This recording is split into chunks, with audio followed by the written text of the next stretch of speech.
আসসালামু আলাইকুম। আশা করি আল্লাহর রহমতে সকলে অনেক ভালো আছো। আজকে আমাদের গুণোত্তর ধারা থেকে এটা ষষ্ঠ ক্লাস মেবি। এর আগে আমাদের আরো 5টা ক্লাস হয়েছে, আর টোটাল ধারার থেকে আমাদের এটা 16তম ক্লাস। এর আগে আমরা 15টা ক্লাস নিছি। 15টা ক্লাস নিছি মানে আমরা 15 থেকে 17, 18টা বা 20টা অঙ্ক করছি। কিছু ক্লাসে 2টা অঙ্ক করছি, কিছু ক্লাসে 1টা অঙ্ক করছি। এরকম ভাবে আমরা 20টা অঙ্ক করছি।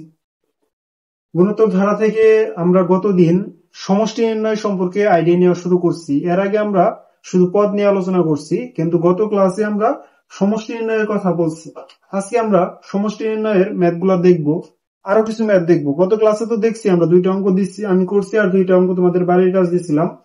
তোমাদের কার কার অঙ্কগুলা হয়েছে কমেন্ট বক্সে জানাবা, যে অঙ্কগুলো আমরা করতে পারছি। আর অঙ্কগুলা করতে পারলে অ্যান্সার কিরকম আসছে অ্যান্সারটাও কমেন্ট বক্সে জানাবা। গত ক্লাসে যে অঙ্কগুলা করছো ওইগুলা অঙ্ক অ্যান্সার গুলা জানাবা, এবং কি ওই অ্যান্সার গুলা কোন অঙ্কের জন্য মানে কয় নাম্বার অঙ্কের জন্য কোন অ্যান্সার আছে সেটা একটু বলে দিবা। আর আজকে আমরা কিছু অবশ্যই বাড়ির কাজ দিয়ে দিব।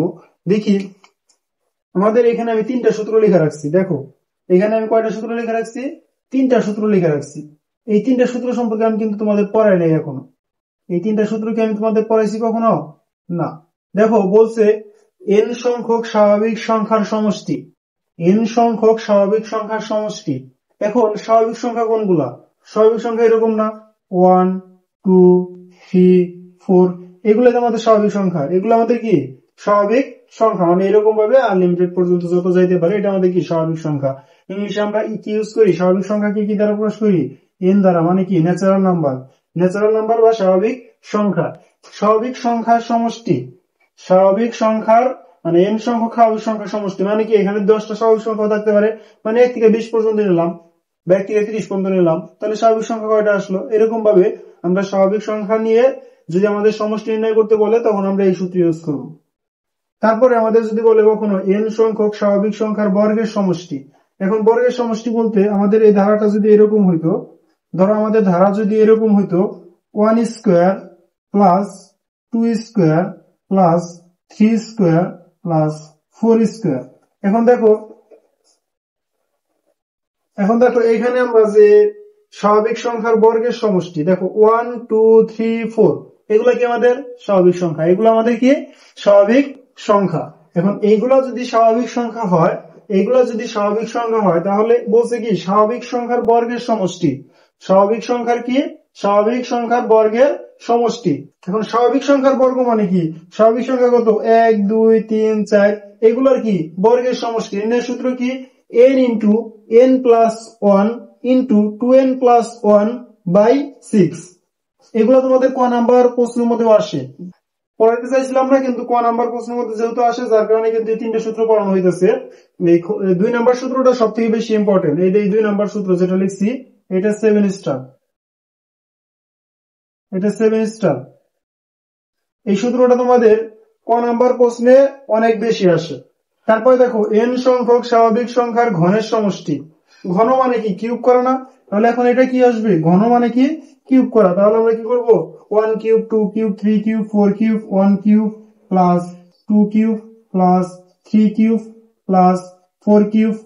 তাহলে এরকম কি আমরা প্রত্যেকটারে কি করে দিতে হবে? শুধু কিউব করে দিতে হবে। প্রত্যেকটারে এখন কি করে দিতে হবে? শুধু কিউব করে দিতে হবে। দেখো n সংখ্যক স্বাভাবিক সংখ্যার ঘনের সমষ্টি নির্ণয় হয়ে গেল। তাহলে n সংখ্যক স্বাভাবিক সংখ্যার সমষ্টি n into n plus 1 by 2। n সংখ্যক স্বাভাবিক সংখ্যার বর্গের সমষ্টি n into n plus 1 into 2n plus 1 by 6।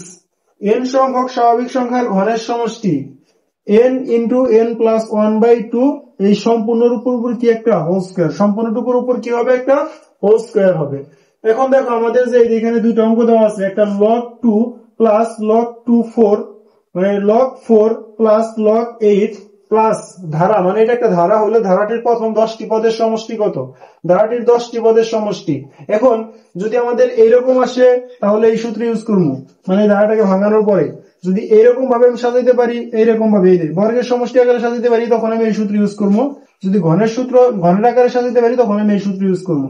এখন আমি কোন সূত্র ইউজ করবো আমি জানি না। দেখো তাহলে আমি প্রথমে 14 নম্বর অঙ্কটা করি। 14 নম্বর অঙ্ক সমাধান আমাদের কি দেওয়া আছে, log 2, এটার উপরে পাওয়ার আছে কত 1। এখন আমরা এই যে log 4 আছে, log 4 এটাকে আমরা 2 ভিত্তি বানাইতে পারি না, মানে সবগুলোর ভিত্তি সমান বানাইতে হবে। সবগুলোর ভিত্তি কি বানাবো আমরা, সমান বানাবো। এখন সবগুলোর ভিত্তি যদি সমান বানাই, দেখো log 2, তাহলে এটা ছিল 2 4, তাহলে এটা কি উপরে কি দিলাম একটা 2 দিলাম, এটার উপরে কি দিলাম একটা 2, তাহলে 2 দুগুণে 4, দেখো 4 মিলছে। তারপরে কি log কত 8, log 8 হলে আমরা এটা কি লিখতে পারি, log 8 কে আমরা কি লিখতে পারি 2 টু দি পাওয়ার 3 লিখতে পারি, 2 টু দি পাওয়ার 3 লিখতে পারি। প্লাস ধারাটার কয়টি পদের সমষ্টি বের করতে বলছে, 10টি পদের সমষ্টি, প্লাস ধারাটির 10টি পদের সমষ্টি বের করবো আমরা, প্লাস ধারাটির 10টি পদের সমষ্টি, প্লাস ধারাটির দশম পদ, প্লাস ধারাটির দশম পদ। আমরা এটা যদি নাও লিখি তাও সমস্যা নেই। তারপর আমাদের বলছে কি, দেখো log এই পাওয়ারটা 1 ছিল, 1 তো সামনে লেখার দরকার নাই, এই যে এখানে যে 2 পাইছি 2টাকে সামনে লিখলাম, তাহলে এখানে আসলো কত log 2 প্লাস এখানে এই যে পাওয়ার যে 3 পাইছো, এই 3টাকে সামনে দিতে পারো, মানে log ভিত্তি, মানে যেটুকু log লিখছো এর উপরে যে পাওয়ার থাকবে ওই পাওয়ারটাকে তুমি সামনে দিতে পারো, আবার সামনে কোনো কিছু থাকলে ওইটা ওই যে log এর যে ভিত্তি থাকবে ওই ভিত্তির উপরে পাওয়ার আকারে দিতে পারো। তাহলে এখানে আসতেছে কি log 2 টু দি পাওয়ার 3, এই log 2 টু দি পাওয়ার শুধু 2, log 2 প্লাস ধারাটির কয়টি পদের সমষ্টি, দশম পদ বা দশম পদ, বা যেহেতু 10টি পদের সমষ্টি রয়েছে প্লাস ধারাটির দশম পদ, এখানে আমরা লিখে দিতে পারি প্লাস ধারাটির দশম পদ, ধারাটির না লিখলেও হবে, জাস্ট দশম পদ লিখলাম, plus dot dot dot dot plus ধারাটির দশম পদ, দশম পদ। কারণ কি আমাদের 10টি পদের সমষ্টি রয়েছে, যদি 12টি পদের সমষ্টি চাইতো তাহলে আমি 12টি পদের সমষ্টি লিখতাম, বা কি করবো 12 লিখে দিতাম শুধু, প্লাস দশম পদ, প্লাস দশম পদ বা দশম পদ পর্যন্ত আমরা যেটাই লিখি, এখানে দশম পদ লিখছি আমরা, দশম পদ পর্যন্ত লিখতে পারি, তাহলে আমরা কি লিখলাম, আমরা দশম পদ পর্যন্ত, এটা লিখে দিতে পারো, প্লাস দশম পদ পর্যন্ত, প্লাস দশম পদ পর্যন্ত। এখন দেখো এটা কি আসছে, দেখো এটার আগে কি আসছে 1, এটার আগে কি আছে 2, এটার আগে কি আছে 3।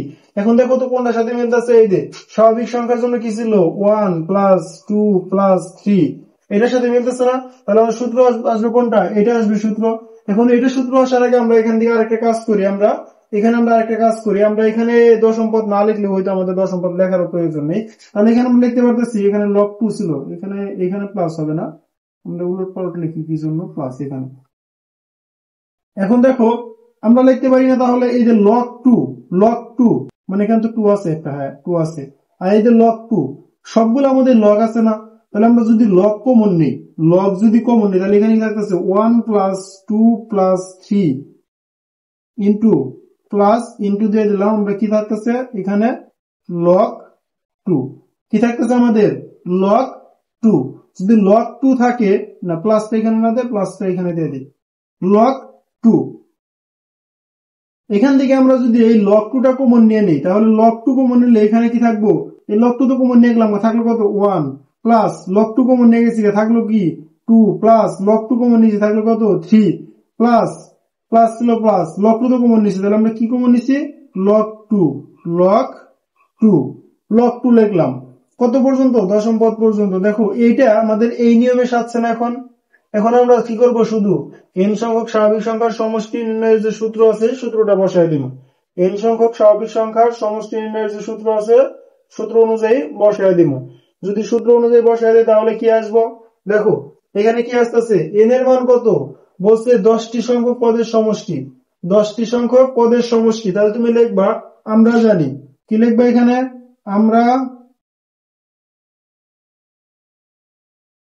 আমরা জানি n সংখ্যক স্বাভাবিক সংখ্যার সমষ্টি, n সংখ্যক স্বাভাবিক সংখ্যার সমষ্টি, n সংখ্যক স্বাভাবিক সংখ্যার সমষ্টি। কি লিখবা তুমি, n সংখ্যক স্বাভাবিক সংখ্যার, এই লাইনটা লিখবা, n সংখ্যক স্বাভাবিক সংখ্যার সমষ্টি n ইন্টু n প্লাস 1/2। কি লিখবো আমরা এখানে, আমরা জানি, এটা লিখবে নিবা কিন্তু তুমি n ইন্টু n প্লাস 1/2।